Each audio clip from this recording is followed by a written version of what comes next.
Since Christopher Morel made his debut back in 2022, three things have been abundantly clear. The guy has insane raw pop, major consistency issues, and what's going to end up being the topic of our video today, some of the worst defense in the sport, bar none, and specifically in the year of 2024, the absolute worst. So what makes me say that? Well, Morel finished with the third worst fielding run value in all of Major League Baseball last season at -12, and the second worst outs above average at -14, both per StatCast. I know that both of these imply that there were guys in front of him, but all those players played significantly more games than Morel's absurdly low total of just 106 contests in the field. That's right, in a third of the season, Christopher managed to post numbers so bad they rivaled the other worst fielders in the game who played full seasons. And you know what's even crazier? He did it at 3 separate positions. Starting at third base, where he basically played all of his contests for the Cubs, he threw up -11 outs above average in just 74 contests.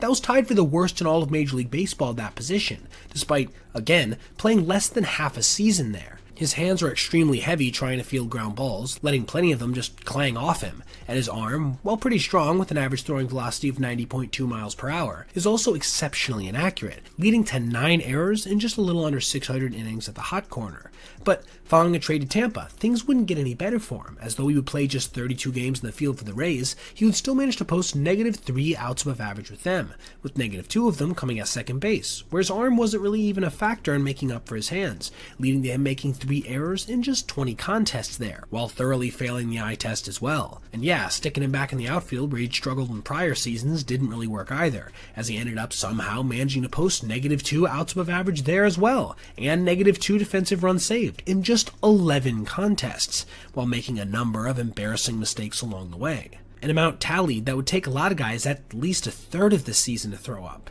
This guy, in just 265 games in the field so far in his career, has been worth -22 fielding run value, a number amongst the worst in the game since he made his debut, which wouldn't be so bad if he could continue to tap into that power potential that he has in the past to make up for it. But being as how last year saw him post just an 80 OPS plus with a 634 OPS and 196 average, it's not looking too good on this front either, especially considering his performance cratered after that trade to Tampa, where he managed just 3 home runs in 49 games with a sub 550 OPS. I do wish him the best in 2025, as he was one of the more exciting young players for the Cubs for a couple years to lead off his career, and I personally think it would be nice to see the Rays actually get back to competing for a playoff spot again with a half-decent lineup construction, which he could be integral to anchoring if he can manage any kind of real bounce back.